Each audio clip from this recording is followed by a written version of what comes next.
She was born into a dynasty where blood was currency, loyalty was an illusion, and survival was never guaranteed. In the Ptolemaic royal family, siblings weren't companions. They were rivals waiting for the perfect moment to eliminate one another. And Cleopatra's sister was no exception. Her life, from the moment she could walk, was shaped by whispers of betrayal, forced alliances, and the constant threat of being replaced or removed. The palace walls glittered with gold, but behind the beauty lay a darkness that consumed anyone who stood in the way of the throne. Before we continue deeper into her story, let me know in the comments from which part of the world you're watching this video. Your perspective helps this channel reach more history lovers like you. Her sister's downfall didn't begin with an act of rebellion. It began with fear. The fear of those around her who believed she might one day rise, gather supporters, and challenge Cleopatra herself. In a kingdom where rumors could topple dynasties, even the suggestion of ambition was enough to seal a person's fate. And so, before she ever lifted a weapon or plotted against the crown, she became a threat simply by existing. Growing up, she watched how the royal court operated. She saw uncles murdered, cousins exiled, and siblings quietly removed from public life before mysteriously disappearing altogether. She understood early on that the throne demanded two things: absolute obedience and complete invisibility. To be noticed was to be vulnerable. To be admired was to be dangerous. And yet, she possessed a presence that drew people in: intelligence, charisma, and the kind of confidence that frightened those already clutching power with trembling hands. Cleopatra, newly rising and fiercely ambitious, recognized this. The world sees Cleopatra as a brilliant ruler, a political mastermind, and a woman who moved empires with her alliances. But like every ruler in the ancient world, her success came with shadows. Maintaining power meant eliminating anything that could fracture it. And a sister would claim to the same royal blood, the same lineage, the same divine ancestry. That was a threat no monarch could ignore. The tension in the palace grew quietly, almost invisibly, until small sparks ignited into political flames. Foreign allies whispered that her sister had supporters. Royal advisors warned that the people loved her. Even priests claimed the gods favored her. None of these statements needed to be true in the ancient world. Perception alone carried the weight of truth. Her sister soon became trapped in a circle of influence she never asked for.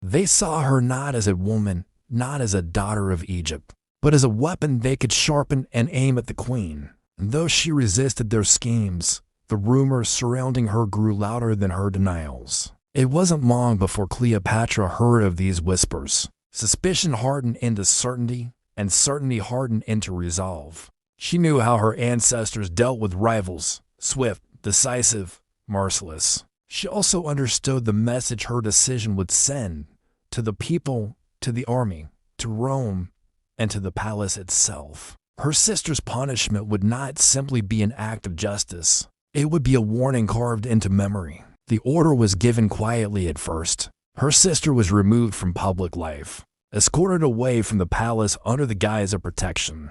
But protection was the last thing awaiting her. She was taken to a remote location where the walls were stripped of beauty, where no servants bowed, and where her royal lineage meant nothing. The isolation alone was meant to break her spirit, a silent reminder that she had become a prisoner in a world she once belonged to. But Cleopatra needed more than isolation. She needed an example, and so her sister was placed under strict watch, interrogated not just for information, but for confession. A confession that could justify what was to come. Day after day, they demanded she admit treason. They insisted she had plotted against the throne. They pressed her to name conspirators, to reveal secret plans, to acknowledge guilt she never carried.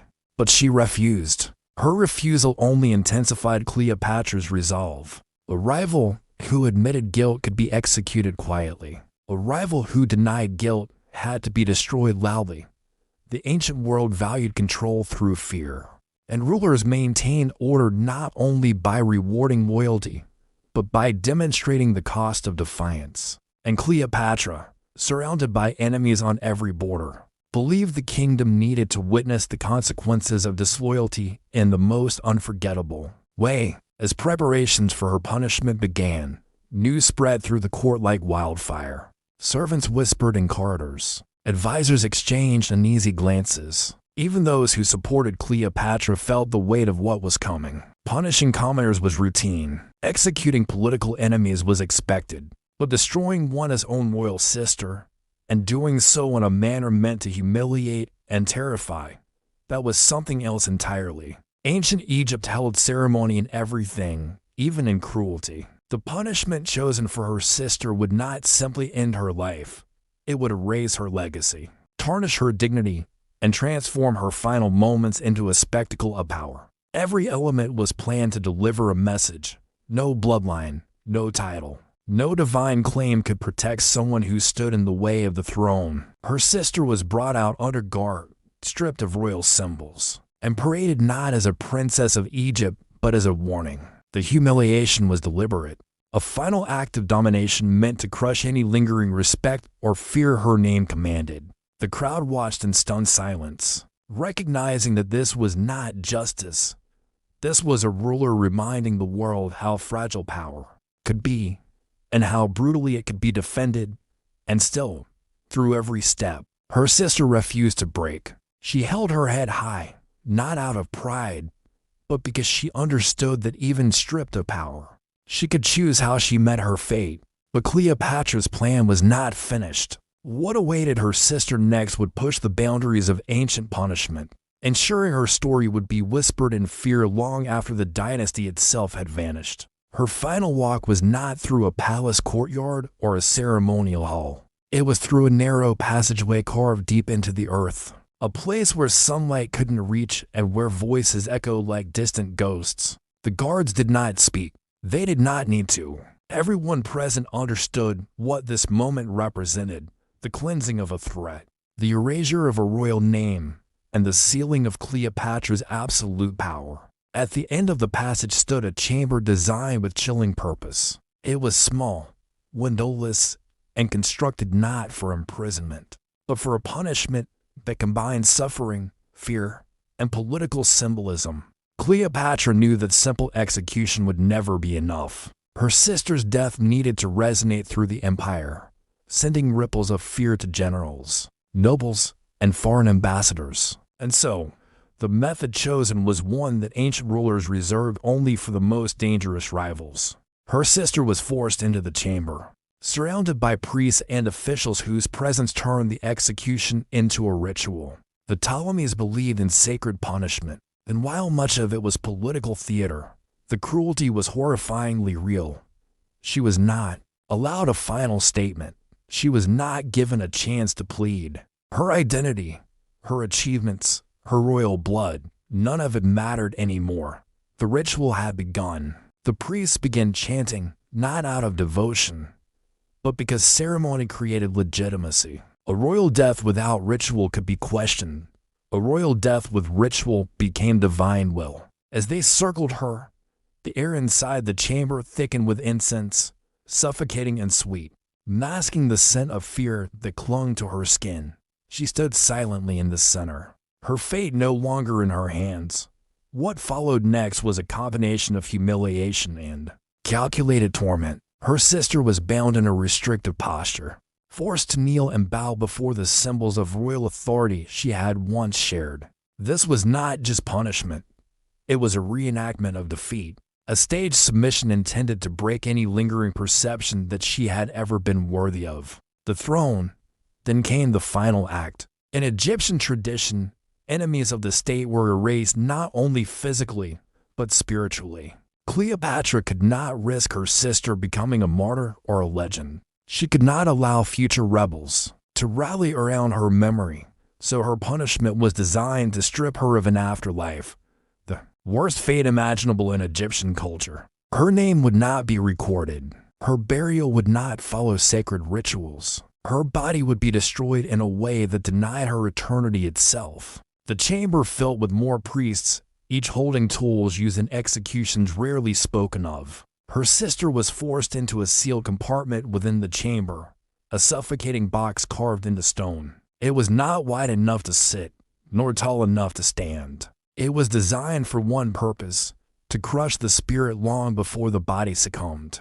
The entrance was sealed with heavy slabs, each one placed slowly, deliberately. As chants echoed through the underground hall, the final opening allowed only a sliver of air in, a final glimpse of the world she was being erased from. Cleopatra's officials made sure she heard the sealing stones, one by one, grinding into place like the closing of a tomb that would never bear her name. When the final stone was lowered, the chamber fell silent. Her sister had been entombed alive, a punishment reserved only for the gravest threats, a method that allowed death to come slowly, painfully, and invisibly. No blood spilled, no weapon struck. It was a quiet death, but crueler than any blade could deliver.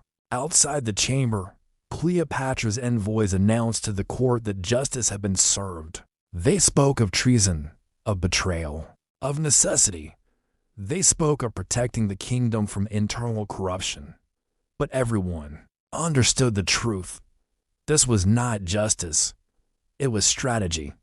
It was fear. It was Cleopatra ensuring no rival survived long enough to challenge her rule. The political message spread quickly.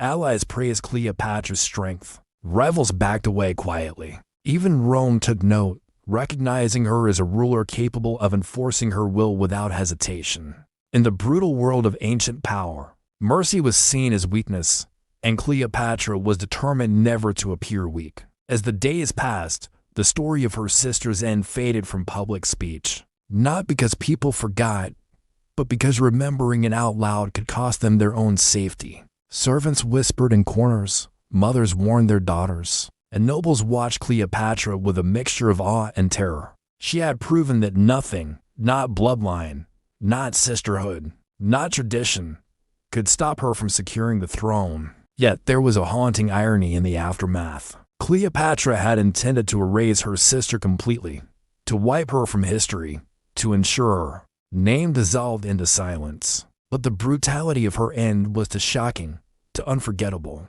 too deeply etched into the memories of those who witnessed even the smallest fragment of the event. And so, despite Cleopatra's efforts, the story survived in fragments carried through generations by whispers, foreign chroniclers, and rival courts. Her sister became a symbol, not of rebellion, but of the terrifying cost of power in the ancient world. A reminder that behind every throne stood a trail of silent graves. A warning that greatness often rose from shadows filled with suffering. And a testament to how history, no matter how hard rulers tried, could never fully hide the blood beneath its golden surface. If her story leaves you stunned, then remember, this was only one chapter in the brutal history of the ancient world. There are countless more untold stories waiting to be uncovered, each revealing the darker side of the civilizations we admire. If you want more forgotten history, dark truths, and stories the ancient world tried to bury,